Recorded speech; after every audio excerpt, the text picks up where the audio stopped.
What is going on? So, pretty much, this is my one of the first times I'm doing something quite like this. Just going to kind of recap some stuff that we saw during qualifying, open the floor to you guys. We can have a discussion. The gate is going to drop in about 30 minutes. So, the season's about to kick off. We could go over any last minute predictions. There was a few things that we saw happen in qualifying, a couple of unfortunate injuries. Even yesterday in press day, we did have Benny Blas get injured.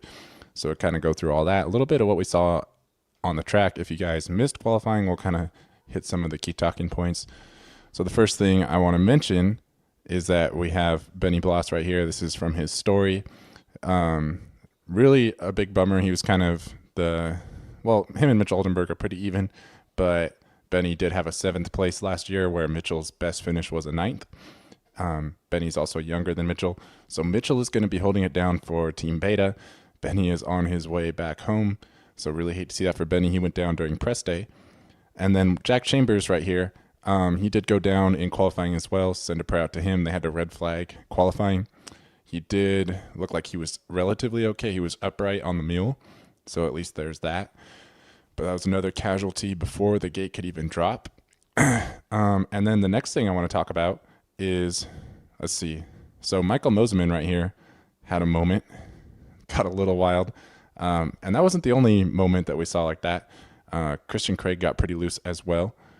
So I'll bring that up in just a second here. But anyways, so I think that was it as far as injuries. I did want to mention that Levi here, how are we feeling about Levi? He was just slightly faster than Hayden Deegan in both qualifying sessions. However, he was not able to better his time in the second qualifying. Here, I'll bring that up for you guys. So here is the overall qualifying. Get this up and running. So Levi Kitchen at the top. How are we feeling about this? Obviously, I think Hayden Deegan is still the favorite, but it's good to know that there will be some good competition tonight. Only about a 1/10 of a second between them. And then Chance Hymas right here, also in the 106s.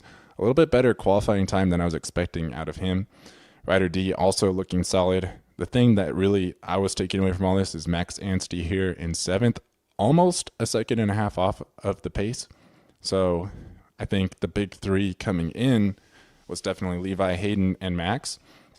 Curious to see how this qualifying reflects on the actual race itself. I think Max is probably going to get a good start, and we'll have to see where it goes from there. And then you got to shout out Robbie Wageman right here. Not that far off of Max Anstey. Didn't see that coming. Dylan Schwartz hasn't raced much Supercross in the last few years at all, really. He's been injured a lot. Had some really good motocross results, but that's about it. McAdoo, just inside the top 10. He hasn't really finished off of the podium hardly at all in Supercross when he's healthy. So we'll have to see how he does when he comes out. And then, of course, I was really excited to see what Carson Mumford can do. He's out there. Not as strong of a qualifying as I would have hoped for, but as you can see, this field is a bit deep as we move on through the field. And then I'll just kind of scroll down so you can see the top 25 or so. The field definitely does thin out as it gets a little bit further down. And then let's go ahead and look at the 450 qualifying. So it looked like Eli Tomac was going to be your overall fastest qualifier, and then Chase Sexton went ahead and dropped a 104.9 and then quickly backed that up with a 104.4. So now he's your fastest qualifier by far. Pretty interesting to see that. But of course, Eli still rock solid, and Ken Roxon, my personal pick to win tonight, right there in 3rd, all in the 105s. Even Malcolm right there. I mean, the whole top 5 really is all in the 105s. It's pretty even. Even jumping back to Cooper Webb. So the top 8, actually, all in the 105s. Pretty hard to say how it's all going to shake out. I had predicted that it's going to go Roxon, then I believe I said Sexton, Tomac, Webb. No, I said Roxon, Sexton, Anderson, Tomac, Webb. That was my picks for my top 5. So we'll have to see how that plays out. Hunter Lawrence right here in the middle of everything. A lot of people are pretty high on him, a little bit higher than me. But I also wanted to highlight Ferrandis did qualify top 10 on the Ducati. So in my opinion, right in between J. Coop and RJ, he's backing up what he said about the frame so far. We'll have to obviously see But this is the other thing I wanted to point out. AP right here in 16th, Marchbank 17th, Faulkner 18th, Craig right here in 19th. And of course, we got Barsha, the other Ducati rider, Hill, Mitchell Harrison, Vince Friese. But anyways, the whole top 20 is all within the 107s. So only 3 seconds separating the top 20. Not a lot of margin there. Everything's looking pretty tight. It's going to be tough for all these guys to remain pop. His first ever supercross race in the U.S., Freddie Noren, Kevin Rance, Grant Harlan, the teammates this year. It's going to be really tough for all these guys, but you know that they're hungry for money and they didn't come here to not make the main event. So some of these guys, the Justin Hills, the Justin Barshas, whoever doesn't make it in the heat race, they're going to have their hands full with those guys who are not going to hold back in the LCQ. Anyways, the LCQ should be pretty fun. So with that being said, let me get this out of here. What was the other thing I wanted to talk about? So the track itself is looking pretty racy. There's that triple on. That's one of the things I wanted to highlight. So see Jorge right here. Actually, we should have talked about Jorge. Let's just bring this back up real quick. So Jorge Prado, where is he at? Sorry. Right here in 6th. I don't know, man. It's going to be interesting to see. I know he qualified good, but anyways, let's get, oh, that's not what I wanted. Add this back in. So this is what I wanted to show you guys right here. Coming out of this bowl corner where Jorge's in the midair right now, this is a pretty big triple on. We're going to have to keep an eye on. The 250 guys were not jumping it, really. They would just go kind of see where at the top of the berm there, the Suzuki, that's Anderson.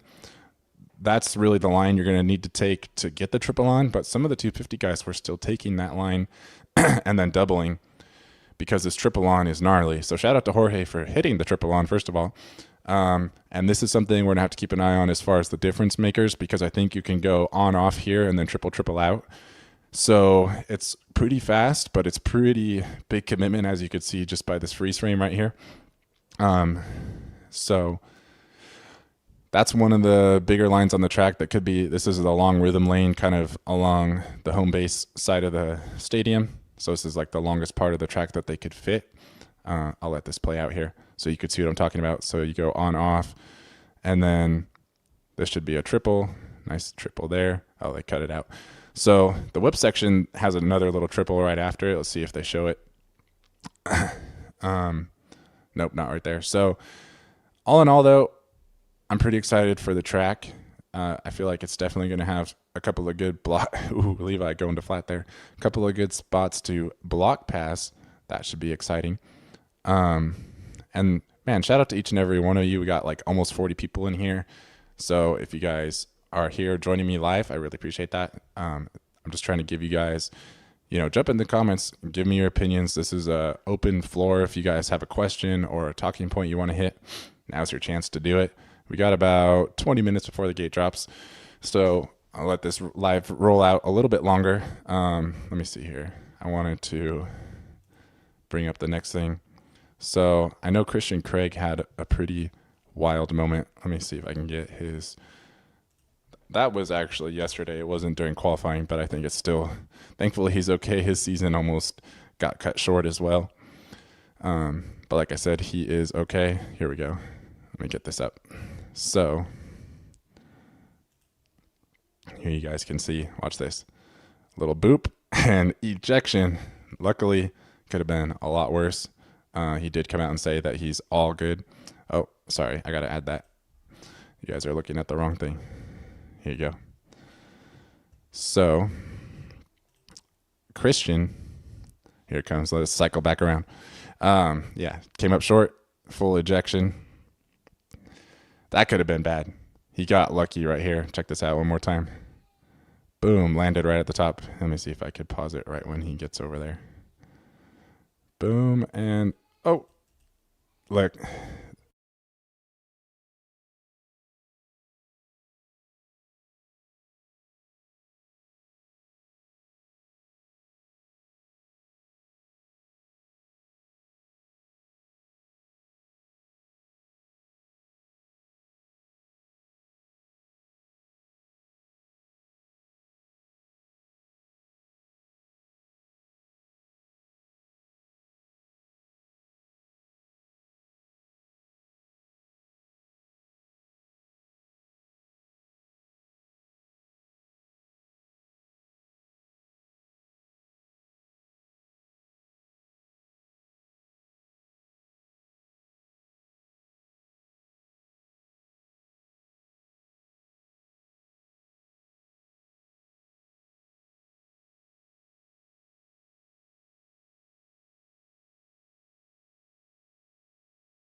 All right. Well, that was unfortunate. Anyways, we're back. I really don't know why that happened, but it did. So, anyways, if you guys stuck around, thanks for sticking around. Let me get this out of here. All right. So, back to what I was saying. I need to bring my tab back up here. Sorry. So, Christian Craig did have that close call. Luckily, he is okay. As you could see, that's what we were talking about. So, anyways, Christian's okay. Love to see it. But based off of the momentum that he had after that one win in one of the main events in World Supercross, personally, I was pretty high on what he was going to do coming in. Now, looking at qualifying, it was a bit disappointing. I'm a little bit concerned because he qualified 19th, but then again, he's on a 107.6. And if he, say, hit a 107.0, that would bump him all the way up to 12th. So he's right there.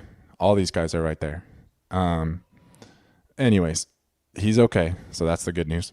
I don't know, who's going to be on the outside looking in. Let's go back over here. Let me show you guys this again. So we got Chase Sexton, multi-time Premier Class Champion. Tomac, multi-time Premier Class Champion. Roxon, multi-time Motocross Champion in the 450 class. Malcolm Stewart, 250 Supercross Champion. Jason Anderson, Premier Class 450 Supercross Champion. Jorge Prado, 4-time World Champion. Hunter Lawrence won 250 Motocross and Supercross championships. Cooper Webb is your defending champion. Justin Cooper won a Supercross championship in the lights division. Dylan Ferrandis won a 450 Motocross championship. RJ Hampshire's got a Supercross title.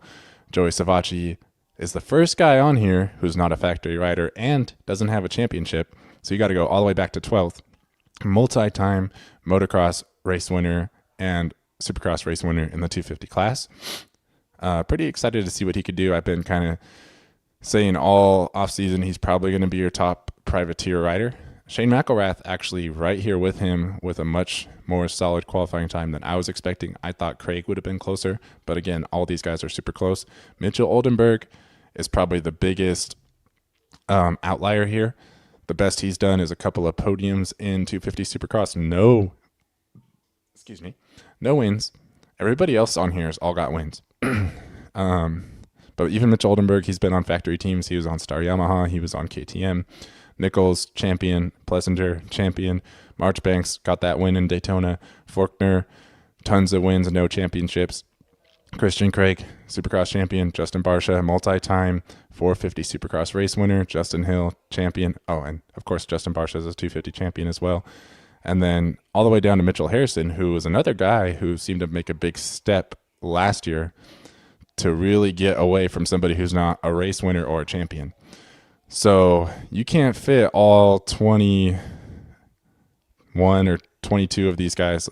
Well, we don't have any more race winners. So all 21 of these guys, I guess you could take Oldenburg out because he doesn't have any race wins. So there's 20 guys because you got to come down to Justin Hill all the way here in 21st.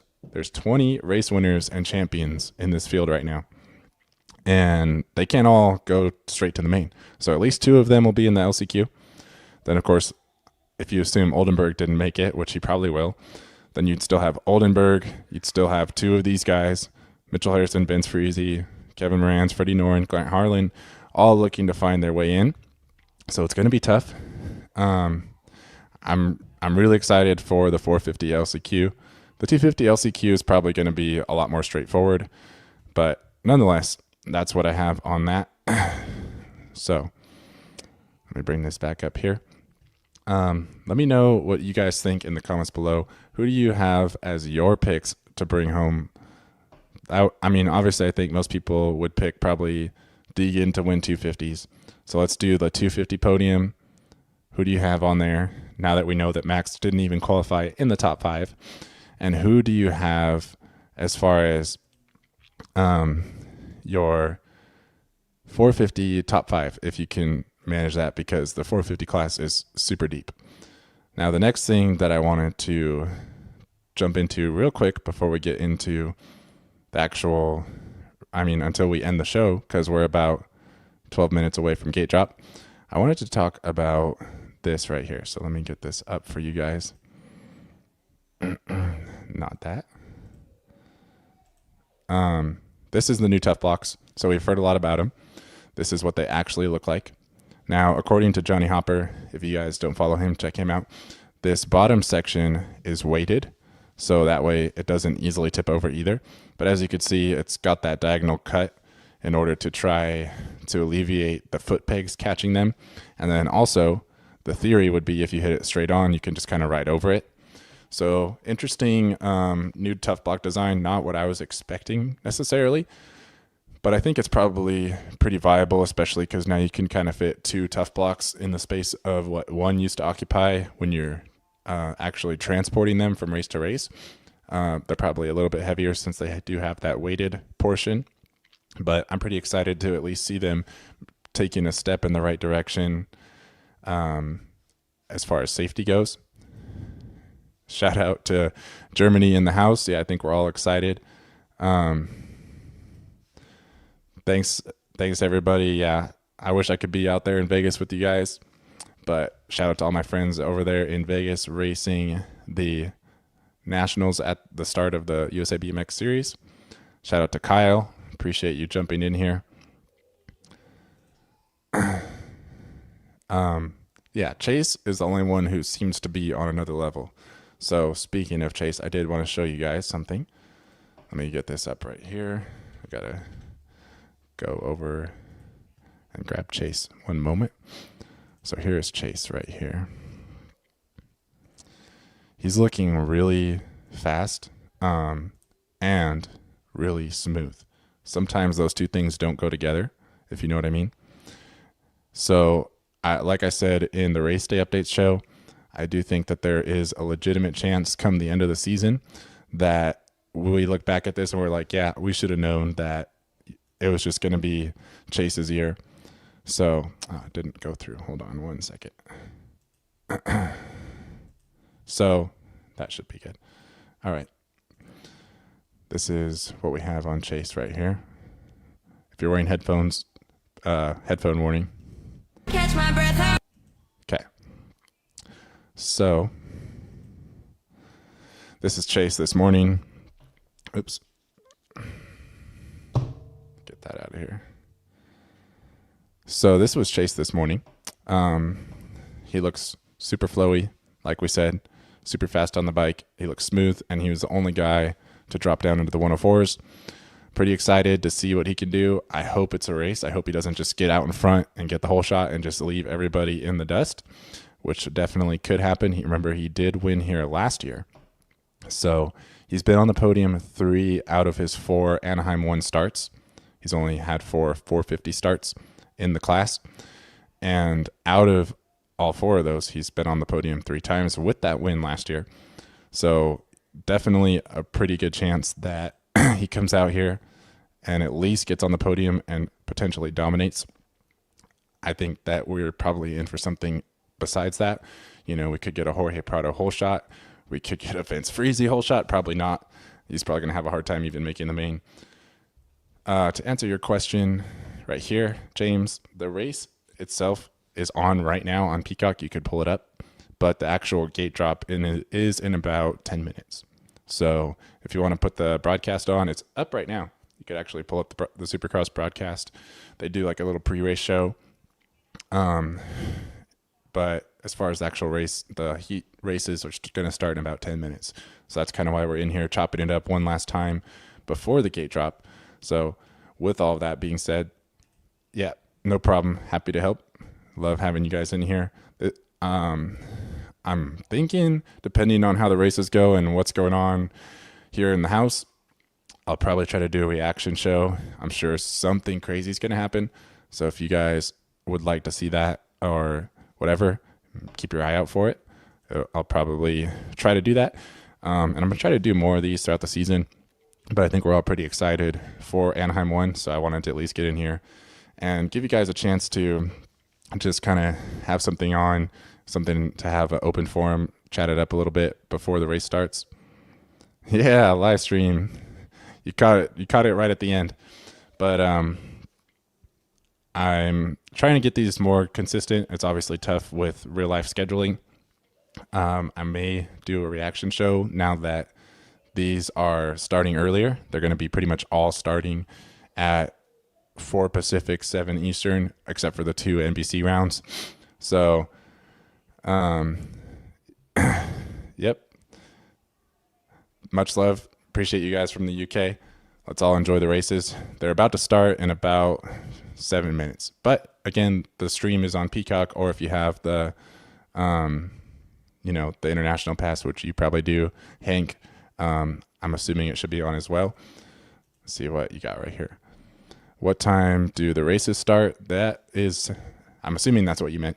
And the races start in about 7 minutes. So the Peacock broadcast is on right now. You can pull it up. They're doing a pre-race show. Heat races are going to drop in about 10 minutes for 250 Heat 1. So it's earlier, and it's going to be this time all season long. So back to what I was saying, now that the races are starting essentially at the same time every week, and they're also earlier, I would like to start doing more reaction shows in this same format, but just boom, right after the race, we could all jump in here and chop it up about what just happened, kind of go over some of the highlights and all discuss, I'm sure there's going to be some crazy stuff that happens tonight. So if you guys would like to see that, keep an eye out for it. As long as my schedule allows for it, I will be doing that as well. But like I said, the races are about to start in about 5 minutes. So I think I'm just going to go ahead, get Chase out of here. Boom, jump over here. Yeah, no worries. Autocorrect or lack of can always bite us. But I appreciate each and every one of you guys coming in here. And I hope to be doing more of these. Thank you for supporting the channel and growing alongside me. And I'll see you guys in the next video.